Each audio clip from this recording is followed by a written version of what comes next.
suas histórias, tua casa, o teu pai, teu passado é minha agonia. Já enxergo agora, no trabalho, no teatro, vou tecendo meu falar e a nossa amizade é um coro.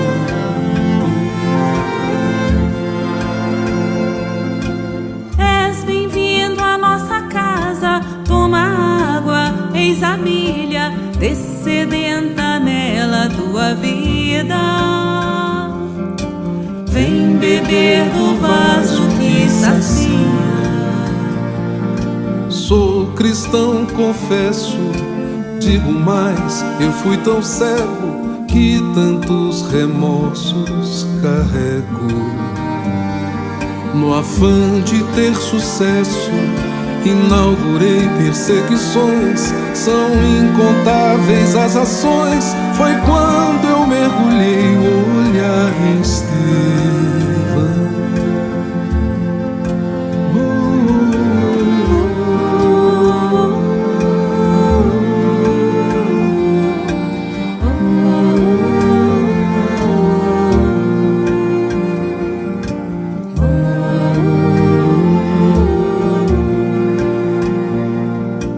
Devo ir embora, tua casa é um altar, sou um estorvo à sua harmonia.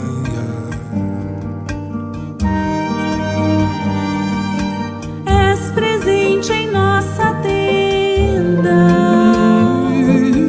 qualquer um que se arrependa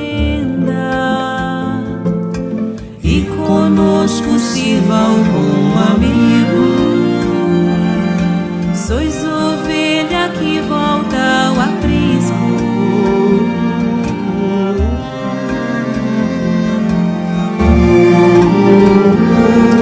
Olá, muito bom dia, queridos irmãos. Sejam bem-vindos à Casa com o Evangelho para mais um episódio do Evangelho por Emmanuel. Deixem-me só ajeitar aqui isto.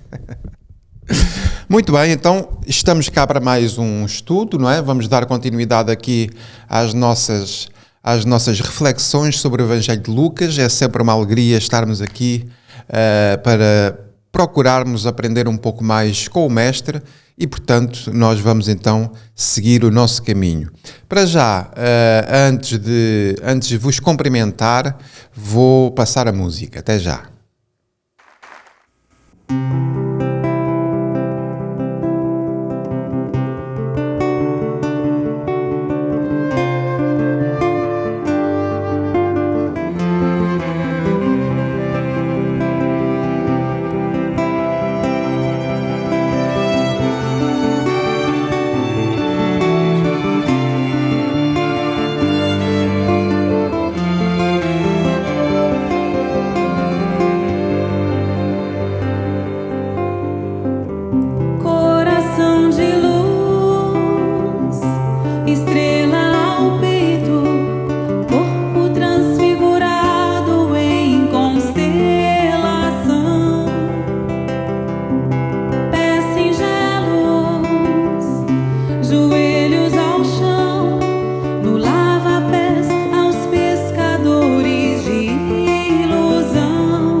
fronte altiva e quisemos calar a voz do Senhor das estrelas.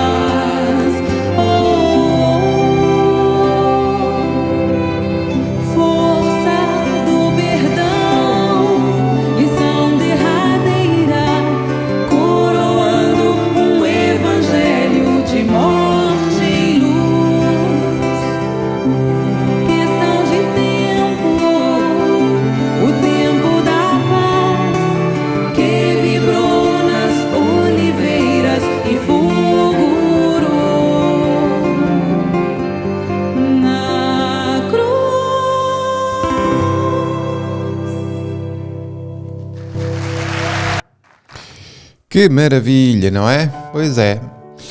Ora bem, então, baixar aqui a música e vamos aqui para os nossos cumprimentos. Deixem-me só ir buscar aqui os comentários. Cá estamos nós. Muito bem, então, estou assim. Maria Elvira Piva, muito bom dia, Maria. O nosso amigo Alexandre Sanches de Souza também está connosco, muito bom dia. O Francisco Mancin também está cá. Bom dia, Francisco. A nossa amiga Adma Lima. Onde é que estás, Adma? Estás aqui. Muito bom dia, Adma. Bem-vinda. Fernando Teles também está cá. Bom dia, Fernando. Denise Fiorini, muito bom dia. Maria Nica Mandarina, muito bom dia, Nica. A Casa com o Evangelho também está cá, bom dia, Casa com o Evangelho. Maria Caneira, muito bom dia. A Maria Cícera também está cá, de São Paulo, bom dia. O Fábio, bom dia, Fábio. Um abraço. Varnesi Pereira também está connosco, bom dia. Lilian Barbuda, muito bom dia. Cidália Mendonça, muito bom dia. Isabela Ricardo Dumbo, muito bom dia. Juliana Veronese, bom dia. Ângela Soares, bom dia. Mariazinha, bom dia. Isa Abreu, bom dia. Mónica Anes, bom dia. Nazaré Vieira, bom dia. Francisca Maria. Virgílio Mendes, bom, temos casa cheia. Assim é que é bom, não é? Assim é que é bom. Ora bem, então vamos seguir o nosso caminho aqui para o nosso texto. Nós estamos no capítulo 22 do Evangelho de Lucas. Estamos quase na reta final aqui deste maravilhoso Evangelho. De facto, tem sido uma jornada incrível poder aprofundar aqui algumas perícopes do Evangelho de Lucas. O nosso querido médico, o nosso querido Lucano, de facto fez aqui um trabalho notável. Bom, então hoje vamos continuar aqui, aqui nesta perícope que é o grande servidor, e o texto de Lucas diz o seguinte: houve também entre eles uma contenda sobre qual deles parece ser o maior. Ele lhes disse: o rei das nações as dominam, e os que exercem autoridade são chamados benfeitores. Vós, porém, não sereis assim, mas o maior entre vós seja como o mais novo, o que comanda como o que serve. Pois quem é o maior, o reclinado à mesa ou quem serve? Eu, porém, no meio de vós, sou aquele que serve. Vós sois os que permanecem comigo em minhas provações. Eu também vos disponho o reino, assim como meu Pai o dispôs para mim, para que comais e bebais à minha mesa em meu reino e vos senteis em tronos para julgar as 12 tribos de Israel. É uma perícope muito bonita, não é? É uma passagem muito bonita, e o contexto onde ela ocorre é na última ceia, não é? Jesus fala para os discípulos que quer comer muito esta Páscoa com eles, e portanto estamos dentro de um contexto ritual judaico de celebração da Páscoa, nomeadamente numa refeição que é feita chamada Seder, não é? Este Seder é uma refeição que é feita no seguimento, portanto, prévia propriamente à festa da Páscoa, e Jesus está aqui num ambiente íntimo. Nesta altura, Jesus está a falar na intimidade para os discípulos.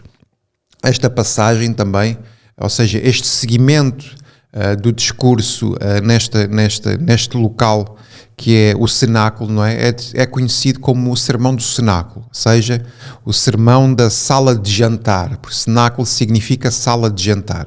Então, estar com Jesus à mesa, não é? Estar com Jesus à mesa é de facto alimentar-nos de uma ceia que é uma ceia espiritual.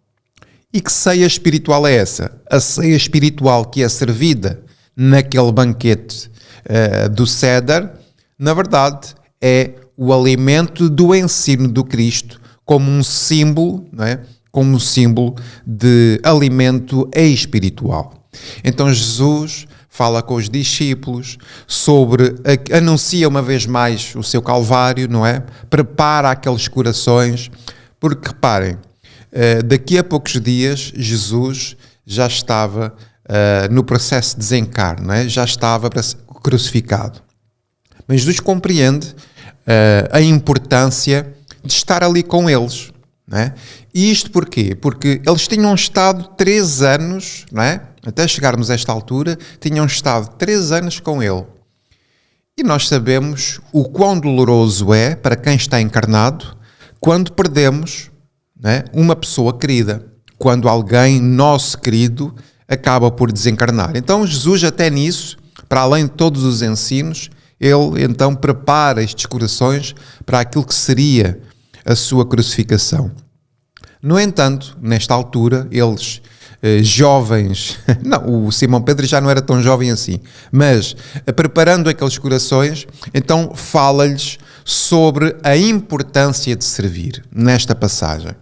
Jesus ouve que eles estão a discutir entre si, não é? Com uma contenda ideológica, procurando saber quem é que parece ser o maior de todos, porque neste primeiro versículo nós já o estudámos, portanto, houve também entre eles uma contenda sobre qual deles parece ser o maior. O que nos dá, desde logo aqui, para refletir sobre as dificuldades que os discípulos tiveram naquela altura, mas também as dificuldades que os discípulos têm nos dias de hoje. Porque estas contendas, que fazem parte, não é, muitas vezes de posturas que nós temos na nossa vida, não é?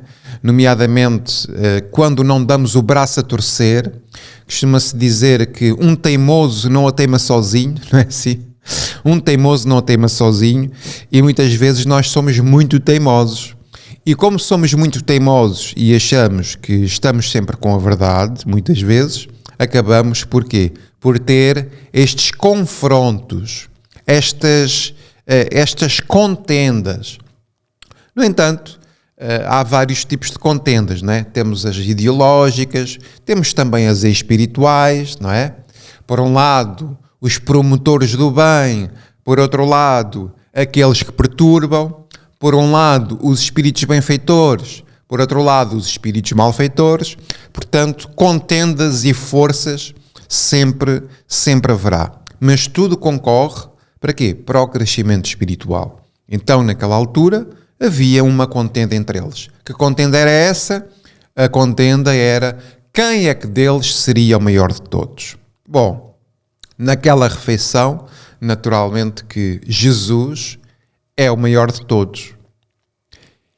E podemos colocar a pergunta, é o maior de todos porquê? É o maior de todos, não só pela sua condição espiritual, mas o que é que fez com que o Cristo chegasse à condição espiritual de espírito puro? Espíritas amai-vos, espíritas instruí-vos. Por um lado, um conhecimento científico, ou seja, um desenvolvimento da razão, do raciocínio. Por outro lado, o desenvolvimento dos nossos sentimentos.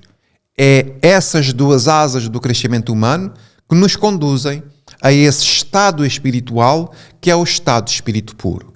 É claro que tudo isso dá muito trabalho.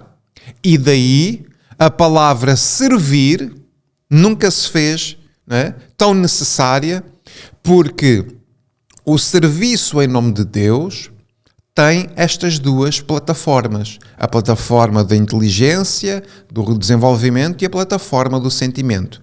Contudo, o Cristo faz então aqui uma comparação entre os reinados do mundo e o reinado espiritual. Porque ele vai dizer no versículo seguinte o seguinte: ele lhes disse, os reis da nação as dominam e os que exercem autoridade são chamados de benfeitores. Os que exercem autoridade são chamados de benfeitores. Só que nós temos que procurar entender um pouco melhor que tipo de autoridade, que tipo de autoridade é que as pessoas exercem. Porque nós vimos com muita facilidade que as autoridades, para além de serem autoridades, são autoritarismo, são despotismo. E isso significa que há um tipo de autoridade humana que muitas vezes é baseada no egoísmo, no orgulho, na vaidade, e por isso as pessoas acham que são reis, acham que são a última bolacha do pacote, acham que nada se faz sem elas, e isso é muito perigoso. E é perigoso porquê? Porque essa circunstância faz com que as pessoas andem equivocadas, equivocadas sobre o ponto de vista espiritual. Andam como que numa névoa, andam iludidas com o quê? Com os seus reinados do mundo. Então ele diz aqui, os reis das nações as dominam. E dominam porquê? Porque na base do comportamento humano e das lideranças ainda está muito presente o egoísmo. E enquanto as lideranças do mundo, dos países, das famílias, das empresas estiverem baseadas no egoísmo, nós vamos ter dificuldades espirituais. Mas ele faz então um contraponto a esta situação. Os reis das nações as dominam e os que exercem autoridade são chamados benfeitores.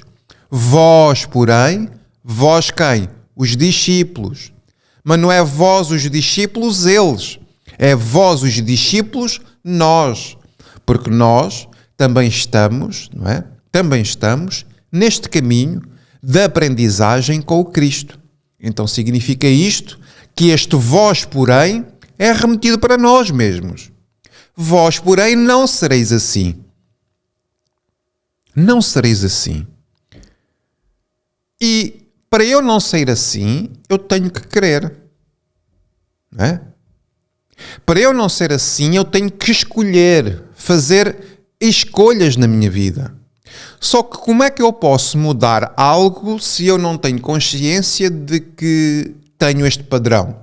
Daí a necessidade de conheceres a ti mesmo. De verificares em ti mesmo se efetivamente não estás a ser como estes senhores e estas pessoas que têm o quê? Esta postura no mundo. Egoísta, orgulhosa, vaidosa. Porque para ser discípulo do Cristo não se pode ser assim. Não se deve ser assim. Porque a recomendação que Jesus diz é: vós, porém, não sereis assim. E como é que se vai identificar um discípulo do Cristo? Ele, neste segmento da última ceia, vai dizer que os meus discípulos serão conhecidos por muito se amarem. Então a característica do reconhecimento de sermos conhecidos como discípulos do Cristo é por muito amarmos. Que na verdade é um reflexo daquilo que Ele nos vem ensinar enquanto esteve aqui. Vem ensinar-nos o caminho do amor. Vem ensinar-nos o caminho do serviço em nome de Deus. Em nome de uma causa maior. Para nós que somos espíritas, podemos traduzir isto como o trabalho na casa espírita, na nossa associação espírita. Sendo que a associação não é o único campo de trabalho. Mais do que fazer trabalho na casa espírita, é muito melhor a nossa família, o nosso emprego, as nossas convivências pessoais, porque nós confundimos as coisas. Todo local é dia, ou seja, todo local é bom para o trabalho em nome de Deus. E nós, muitas vezes, fazemos as nossas carinhas de santinhos e de bem comportados no centro espírita e depois no lar, no trabalho, no nosso lazer, fazemos coisas completamente antagónicas à mensagem do Cristo. E, portanto, lembremos destas palavras: porém vós, ou vós porém, não sereis assim. Por isso é que é tão difícil para nós sairmos desta postura e vivermos no mundo com este padrão. Agora vamos ver que padrão é que Jesus nos apresenta. Que padrão é que Jesus nos apresenta? Vós, porém, não sereis assim, mas o maior entre vós seja como o mais novo, e o que comanda como o que serve. O que comanda como o que serve. Reparem, as lideranças humanas, não vou dizer todas, mas as lideranças humanas, muitas vezes, elas mandam fazer. Não é? Mandam fazer. Pedem para que seja feito. Jesus, na condição de espírito puro, podia ter dito a um espírito bom: olha, vai lá ao planeta Terra, testemunha o meu amor, né? Porque eu agora tenho que ir cuidar de outra galáxia ou de outro planeta. Não. Jesus não delegou a ninguém. Porquê? Porque o mestre teria que dar o próprio exemplo. Então a liderança proposta pelo Cristo é uma liderança baseada no exemplo. E que tipo de exemplo? O exemplo de servir. O exemplo de servir. Porque é através do exemplo do serviço em nome de Deus, é através do exemplo que nós conseguimos o quê? Educar-nos uns aos outros. Quando alguém me perdoa e eu sinto que não mereço perdão, essa pessoa está a dar-me um grande exemplo de misericórdia. Quando alguém não merece ser amado e ainda assim tem alguém que o ama, nós estamos a dar um grande exemplo de um amor de outra dimensão. Então vejamos que vós, porém, não sereis assim, mas o maior entre vós seja então aquele que serve. E o que nos remete para uma reflexão se eu estou a colocar os meus talentos, né, em favor do outro e, consequentemente, de mim mesmo também.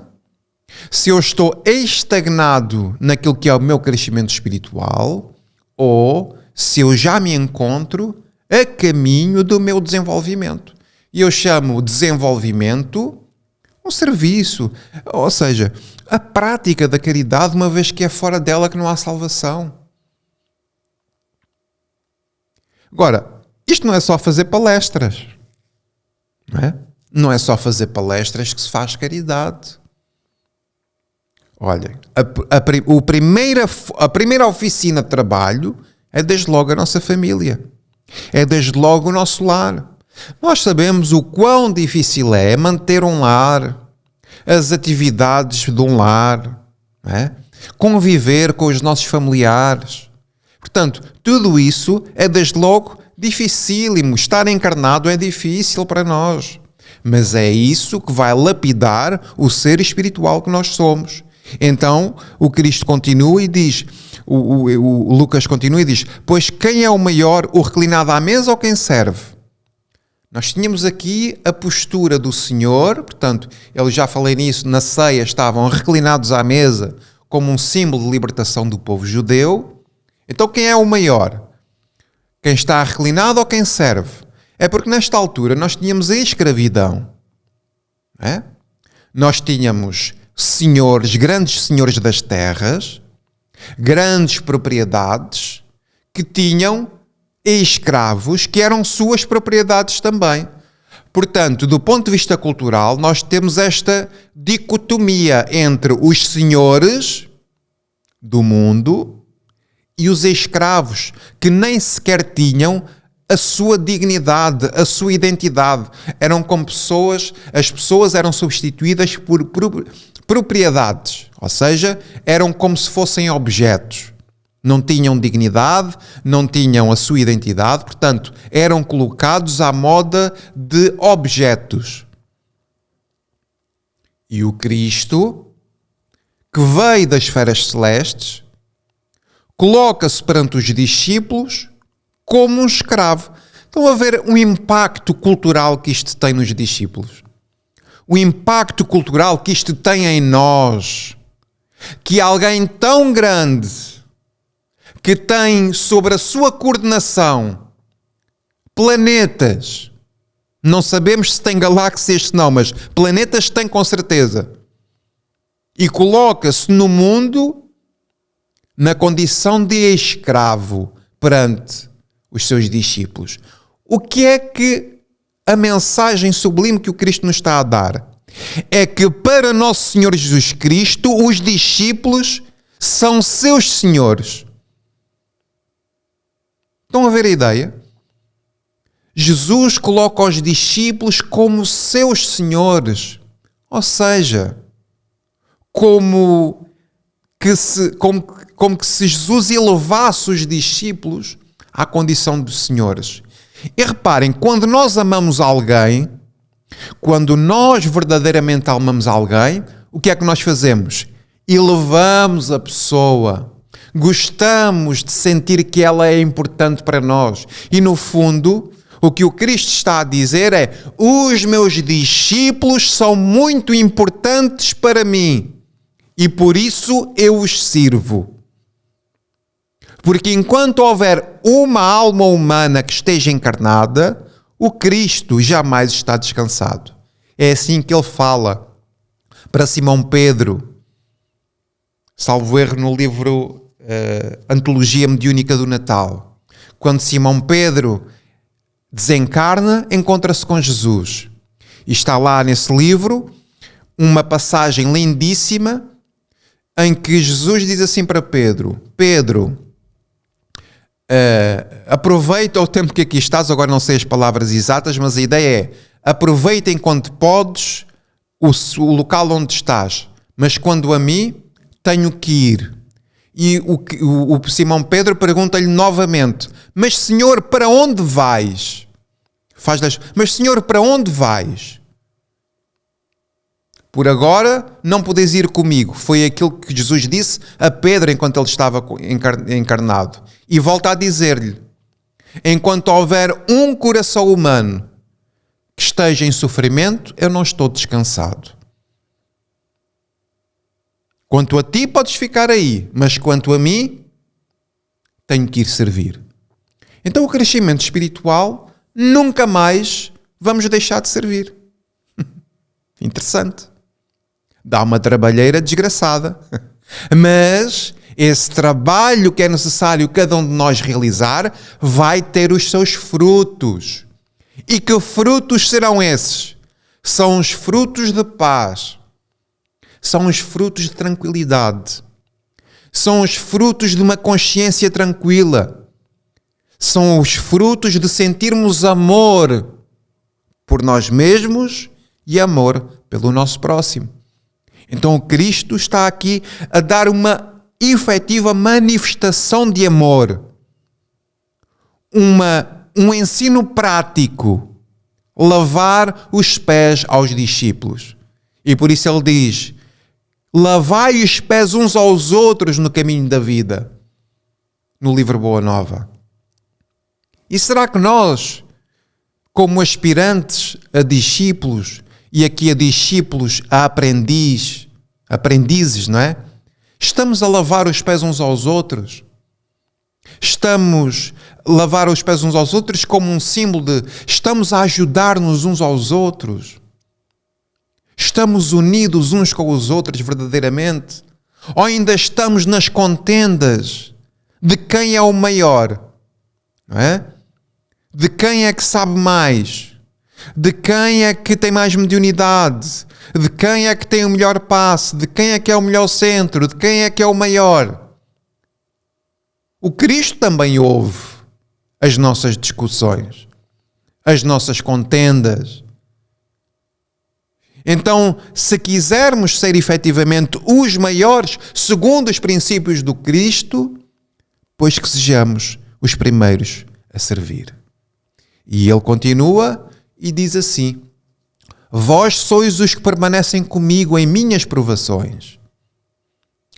Provações. Nós não podemos querer seguir o Cristo sem termos provações. Podíamos dizer de uma outra forma, em vez de provações, substituir provações por testemunho. Por testemunho. E que testemunho é esse? É nós no mundo amarmos como Ele amou. Amarmos no mundo como Ele amou. Só que amar no mundo de provas e expiações tem também as suas consequências. Falar de dignidade onde há comportamentos indignos vai criar contenda. Falar de honestidade onde os países, em grande medida, vivem de corrupção é ir contra um padrão comum. E muitas vezes é essa fragilidade nossa de não confiarmos e de não sermos fiéis o suficiente para mantermos uma postura cristã em todos os momentos da nossa vida. Somos cristãos quando nos interessa. Somos espíritas quando nos interessa. Somos espíritas quando temos à nossa volta um ambiente favorável que não nos remete para nos sentirmos julgados pelos outros. Mas vocês não se esqueçam de uma coisa. O Cristo, né, também nos ensina que quem se envergonhar dele, né, quem se envergonhará dele, ele também se envergonhará. No sentido de, se nós nos envergonharmos do Cristo, se nós nos envergonharmos do espiritismo, também depois não temos os benefícios de crescimento espiritual que Ele nos dá. Portanto, todos nós vamos ter que passar por um processo. O quê? Um processo de provas, de serviço por amor desinteressado. De serviço para que no mundo possamos manifestar também a nossa própria luz. Porque, na verdade, é isso que o Cristo quer. Vós sois o sal da terra. Vós sois a luz do mundo. Não é? Estas foram as recomendações para os discípulos depois das bem-aventuranças. Eu também vos disponho o reino, assim como meu Pai o dispôs para mim. O Pai dispôs para o Cristo e o Cristo dispôs para nós. Que reino é esse? O reino dos céus. Um desenvolvimento espiritual em que o nosso pensamento é contínuo no bem. Em que o amor não andamos, ou seja, o amor é um sentimento perene, ou seja, que acaba por ser eterno em nós. Imaginem o dia mais feliz das vossas vidas. Aquele dia que nós já vivemos, que nos sentimos realmente assim uma alegria imensa, uma felicidade imensa. Agora imaginem o que é nós vivermos constantemente a viver as mesmas emoções desse dia. Bom, já seria bom, não é? Agora multipliquem por 100 ou por 1000. Porque essa felicidade que advém do reino dos céus é algo que é conquistado por nós. Ninguém nos ensinou. Fomos nós que aprendemos. Por quê? Pela experiência própria. Por isso, meus amigos, é que nós vamos ter que passar pelas experiências do serviço. Passar pela experiência do crescimento espiritual. Só que há uma questão, é que os louros vão ser integralmente nossos. Não se compra crescimento espiritual. Não se compra paz. não se compra amor. Vamos ter que ser nós a descobrir dentro de nós mesmos essas virtudes do Espírito que ainda estão ocultas. E estão ocultas porquê? Porque os nossos sentimentos se coadunam com este padrão terreno ainda. Nós gostamos de ouvir falar sobre Chico Xavier, não é?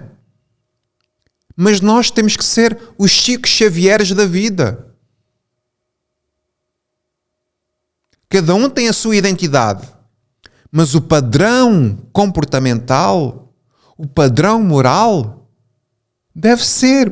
E porquê é que o Chico é tão importante? Porque o Chico viveu a experiência. E é claro que quando nós temos alguém a viver a experiência, ele é exemplo. Torna-se exemplo. Torna-se exemplo. Então vejamos que há uma hierarquia espiritual. Deus, causa primária de todas as coisas. A inteligência suprema. O Cristo, como um ser inteligente da criação, de alta envergadura espiritual, que comunga pelo seu pensamento, pelas suas emoções, com a própria divindade. O Cristo é ministro de Deus. O Cristo apresenta na terra o amor de Deus. E, portanto, aquilo que o Cristo nos traz, eu também vos disponho o reino, assim como meu Pai o dispôs para mim. Este reino é o reino de amor, o reino de bondade, sendo que Deus, a perfeição, jamais pode ser comparado ao próprio Cristo. Agora, o próprio Cristo muitas vezes é comparado com Deus por causa da sua natureza espiritual. O Cristo desenvolveu-se tanto do ponto de vista moral, do ponto de vista intelectual, do ponto de vista sentimental, que é como se fosse uma inteligência divina, pela sua capacidade de manipulação de fluidos, pela ação do seu pensamento, pela ação do seu amor, pela ação dos seus sentimentos. E, portanto, o Cristo dispõe para a terra o caminho para atingir este reino. Por isso, muitas vezes, o Cristo fala as parábolas do reino. O reino dos céus é semelhante a um fermento. O reino dos céus é semelhante a um homem que escondeu, portanto, que escolheu o seu tesouro no campo. O reino dos céus é semelhante a uma ostra, não é? A uma pérola dentro de uma ostra. Portanto, várias são as formas em que Jesus fala sobre o reino dos céus, não é? E por fim, para que comais e bebais, deixem-me só colocar aqui, para que comais e bebais à minha mesa, em meu reino, e vos senteis em tronos para julgar as 12 tribos de Israel. Reparem que comer e beber à mesa com o Cristo dar-nos-á um trono, dar-nos-á uma liderança, dar-nos-á uma posição de destaque. Só que qual é o trono que o Cristo nos dá? Qual é a autoridade que o Cristo nos dá? A autoridade que o Cristo nos dá e o reinado que o Cristo nos dá é um reinado moral. É um reinado espiritual. Se nós olharmos para a escala espírita, nós temos uma hierarquia espiritual. Espíritos imperfeitos, espíritos bons e, na primeira categoria, espíritos puros. Então o reino dos céus é quando nós atingirmos o estado de espíritos puros, quando nós mais estivermos sujeitos à matéria, quando o nosso sentimento estiver sublimado, quando já não mais necessitarmos deste tipo de planetas e que a nossa verdadeira morada seja junto do Pai. Junto do Pai em que circunstâncias? Pela nossa natureza espiritual. E então teremos que a autoridade sobre as nações. Que nações? Nós um dia, meus irmãos, também teremos um planeta sobre a nossa égide. Nós um dia estaremos a coordenar no futuro, longínquo ainda, também nós, umas moradas para que outros irmãos nossos, para que outras humanidades, para que outros seres inteligentes criados por Deus, que a eles lhes seja permitido o quê? O desenvolvimento espiritual. Então isto começou, não se sabe quando, a criação dos espíritos não se sabe quando foi criada, mas sabemos de uma coisa, que é ilimitada a sua vida. Daí nós sermos considerados, pela nossa natureza espiritual, o quê? Espíritos imortais. Então, há que comer e beber nesta ceia. Há que alimentarmos-nos dos ensinos do Cristo. Porquê? Porque Ele é o caminho, Ele é a verdade e Ele é a vida. E quem quiser ir para o Pai, quem quiser estar junto de Deus, é por Ele que encontramos o Pai. Ou seja, é através da vida do Cristo que vamos encontrar a Deus, nosso Pai. É através dos ensinos do Cristo, de beber e comer no coxo do Cristo, que nós atingiremos a maioridade espiritual. Então, os Espíritos vêm nos dizer, vós estáis na infância espiritual. Nós estamos numa infância espiritual. E à medida que vamos servindo, a nossa consciência vai sendo alterada. O reino, a pouco e pouco, vai se instalando. E daí a importância de que quem quiser ser então o maior de todos, e é essa a grande lição, a lição do grande servidor, sejamos então aqueles que servem. Coloquemo-nos perante os nossos irmãos, na condição de servos, na condição de escravos, no bom sentido da palavra, na condição daquele que serve por amor, naquele que se coloca na posição de elevar os seus irmãos. O egoísta é o contrário. Ele quer elevar-se a si próprio. O altruísta não. Quer que os outros também se elevem. Porquê? Porque o facto de eu elevar o outro não me diminui a mim mesmo. Cada um tem a sua integridade, cada um tem a sua beleza, cada um tem o seu brilho. E, portanto, nós muitas vezes confundimos que elevando o outro diminui-me a mim mesmo. E é exatamente ao contrário. Porquê? Porque eu não necessito de quê? Pela elevação do outro, eu me sentir diminuído. Ora, isso significa que ainda tenho grande aprendizagem para fazer. E é aí que o Cristo nos ensina a não necessitarmos de tantas palmas, a não necessitarmos de tantos elogios, a não necessitarmos de tanta massagem no nosso ego e a vivermos com Cristo no coração, sendo suficiente todas as coisas. Porque quem tem Cristo no coração tem a suficiência para viver com tudo aquilo que é suficiente. Ou seja, não viver com o supérfluo, mas viver com o suficiente. E convenhamos, amigos, Cristo no nosso coração é suficiente para tudo aquilo que é a nossa vida material. Daí a importância de nós o conhecermos, de nós procurarmos saber quem Ele é, de nós procurarmos aprender com Ele, não é? De nós procurarmos as lições que são altamente transformadoras para nós. A grande lição que nós temos que retirar daqui é desenvolver em nós uma vontade de servir. Desenvolver em nós, sermos também nós grandes servidores. Porquê? Porque isso vai ser o caminho que nós vamos ter que fazer para o nosso desenvolvimento espiritual. Bom, vamos então ouvir aqui falar o nosso irmão Emmanuel, não é?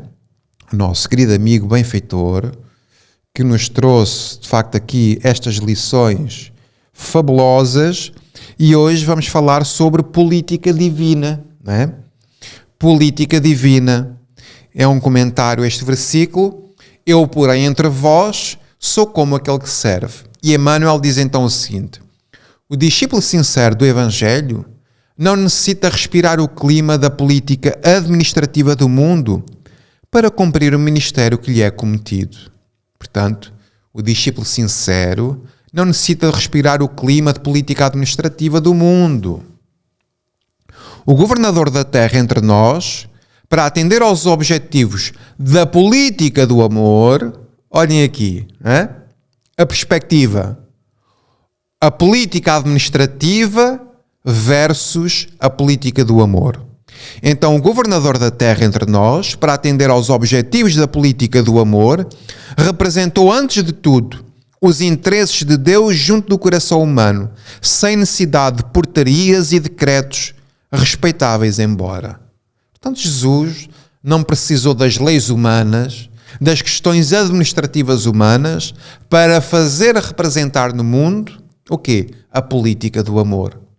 Administrou servindo e levou os demais, humilhando a si mesmo. A dificuldade que nós temos de não ficarmos melindrados com tanta coisa, não é? A dificuldade que nós temos, não é? de nos sentirmos humilhados, de nos sentirmos não humilhados, não é? Por isso procuramos ser sempre os maiores, por isso procuramos ser sempre elevar-nos. Agora, digerir uma derrota, ser o último, ser nós os sacrificados. Porquê? Por amor. Eis os nossos destinos. E essa compreensão é assim. Eu acho que um dos grandes exemplos que representa isso é, por exemplo, o amor que se tem por um filho. Quer seja uma mãe ou um pai. Os sacrifícios que se fazem por um filho, por amor a um filho, podem ser uma representação daquilo que é o serviço em nome de Deus. Uma mãe ou um pai, pelo menos assim esperamos, elevam um filho, dando-lhe condições, amando-o ou amando-a se for menina. Então imaginem, esse amor que se tem por um filho, ou esse amor que se tem por uma criança, pela educação de uma criança, para lhe dar sempre o melhor, esse tipo de amor ser transportado para desconhecidos. Transportado para a perspectiva de termos uma grande família universal, inclusivamente os nossos inimigos. Então é deste tipo de amor que nós estamos a falar. É este tipo de amor que Jesus nos vem ensinar, remetendo-nos para esta grande família universal. Porque, na verdade, em última análise, nós somos todos filhos de Deus. E essa condição de filhos de Deus dá-nos a perspectiva de que todos somos irmãos. E se todos somos irmãos, eu vou querer o melhor para o meu irmão. E porque o Cristo quer o melhor para todos nós, Ele humilha-se para quê? Para nos elevar. Isto é lindíssimo. Aqui a palavra humilhar, nós não temos, ou seja, não é no sentido pejorativo da palavra. O Cristo não se humilha. Porquê? Porque o Cristo não é orgulhoso. O Cristo não se melindra, como nós. A palavra humilhar, mais no sentido da humildade e não da humilhação. Porque a palavra humilhação, no nosso entender, muitas vezes, é de facto um bocadinho densa. E não é por aí. Então vejamos que Emmanuel diz o seguinte: administrou servindo e levou os demais, humilhando a si mesmo.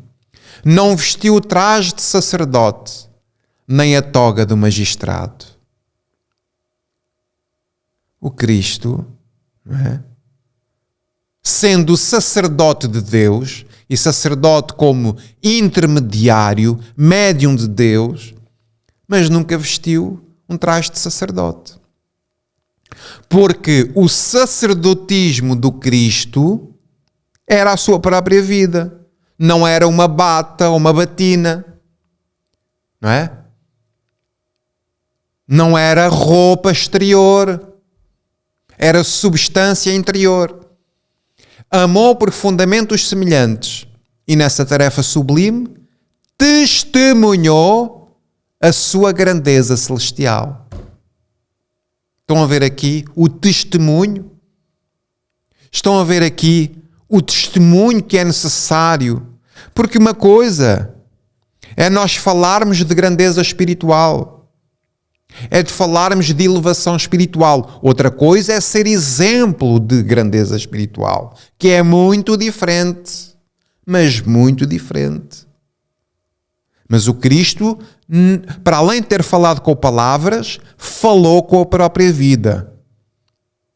Então, se os discípulos querem ser como o Mestre, também nós vamos ter que falar ao mundo pela nossa própria vida. Porque como é que Jesus nos ensina? Do que é que eu vale eu ganhar a vida, eu ganhar como é que é? Eu ganhar o mundo e perder a minha própria alma? Do que é que me vale viver uma vida baseada no materialismo, nas coisas materiais, se depois me perco a mim mesmo? É uma reflexão que nós temos que fazer para definir prioridades na nossa vida. Que seria das organizações cristãs se o apostolado que lhes diz respeito estivesse subordinado a reis e ministros, câmaras e parlamentos transitórios? O que é que seria do Cristo? Não é? O que é que seria do Cristo se ele estivesse subordinado às assembleias municipais, não é? Às assembleias governamentais, às disposições do mundo, às questões administrativas do mundo? O que é que seria do Cristo se não tivesse a política do amor? O que é que seria a vida do Cristo e a nossa própria vida se o Cristo estivesse sujeito às administratividades do mundo? Então vejamos que realmente a política que o Cristo nos traz é a política do amor. Se desejas penetrar efetivamente o templo da verdade e da fé viva, da paz e do amor com Jesus, não olvides das plataformas do Evangelho Redentor. Vocês estão a ver aqui o ensino de Emmanuel? Nós temos que ver o seguinte: quero eu efetivamente entrar no templo da verdade, da fé viva, da paz e do amor? Quero ou não quero? Então, se queres, não olvides, ou seja, não te esqueças as plataformas do Evangelho Redentor. Ama a Deus sobre todas as coisas, com todo o teu coração e entendimento. Ama ao próximo como a ti mesmo. Esta é a temática e a pedagogia para todos nós que somos aspirantes à fé desenvolvida, à fé viva, à verdade, à paz e ao amor. Então, queridos irmãos, queremos ou não queremos, não é? Queremos ou não queremos evoluir, desenvolver a nossa fé, desenvolver a nossa paz, desenvolver o nosso amor, estar mais próximos do Mestre. Queremos ou não queremos? Se efetivamente quisermos, se quisermos, ama ao próximo como a ti mesmo. E, desculpem, ama a Deus sobre todo o coração e ao próximo como a ti mesmo. Só que isto ainda não acaba, esperem lá. O Emmanuel tem mais, isto hoje está bonito. Amar a Deus sobre todas as coisas tem mais lições. E o próximo como a ti mesmo. Se ficássemos só aqui, já era bom, porque isto é o grande mandamento. Cessa o egoísmo da animalidade primitiva. Faze o bem aos que te fazem mal. Abençoa os que te perseguem e caluniam. Ora pela paz dos que te ferem. Bendiz a todos os que contrariam o coração inclinado ao passado inferior. Reparte as alegrias de teu espírito e os dons da tua vida com os menos afortunados e os mais pobres do caminho. Dissipa as trevas, fazendo brilhar a tua luz. Revela o amor que acalma as tempestades do ódio. Vocês estão a ver Emmanuel a dar-nos tudo aquilo que nós devemos fazer, clarinho como a água, límpido. O Evangelho a ser retirado do véu ao Evangelho, trazendo com palavras atuais para nós sabermos aquilo que havemos de fazer na vida. Revela o amor que acalma as tempestades do ódio. Mantém viva a chama da esperança, onde sopra o frio do desalento. Levanta os caídos. Sê a muleta benfeitora dos que arrastam sob legiões morais. Combate a ignorância, acendendo lâmpadas de auxílio fraterno, sem golpes de crítica e sem gritos de condenação. Ama, compreende e perdoa sempre. Dependerás acaso de decretos humanos para meter mãos à obra? Por acaso dependemos da Assembleia da República para iniciarmos uma jornada de amor? Dependeremos da nossa Câmara Municipal, das questões do mundo, para iniciarmos uma vida nova? Lembra-te, meu amigo, diz Emmanuel, de que os administradores do mundo são, na maioria das vezes, veneráveis propostos de sabedoria imortal, amparando os potenciais económicos, passageiros e perecíveis do mundo. Todavia, não te esqueças das recomendações traçadas no Código da Vida Eterna, na execução das quais devemos edificar o reino divino dentro de nós mesmos. Estas são palavras de vida eterna. São palavras que nos aquecem muitos corações, mas que também nos desafiam constantemente a sermos melhores.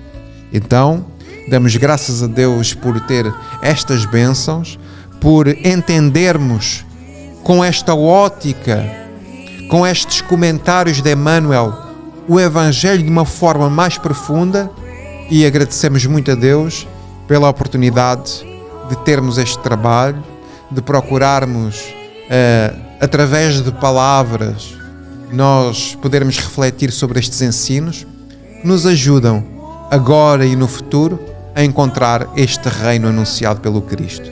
Alimentemo-nos da sua mensagem, alimentemo-nos destes bons sentimentos, para que em nós se cumpra aquilo que é o projeto divino para as nossas vidas. Amar sem distinção, perdoar todas as ofensas e lavarmos os pés uns aos outros no caminho da vida. Meus queridos irmãos, fiquem bem, até quarta-feira, se Deus quiser, e cá nos encontraremos. Vamos trabalhar, mas é para outro sítio agora. Fiquem bem e até breve.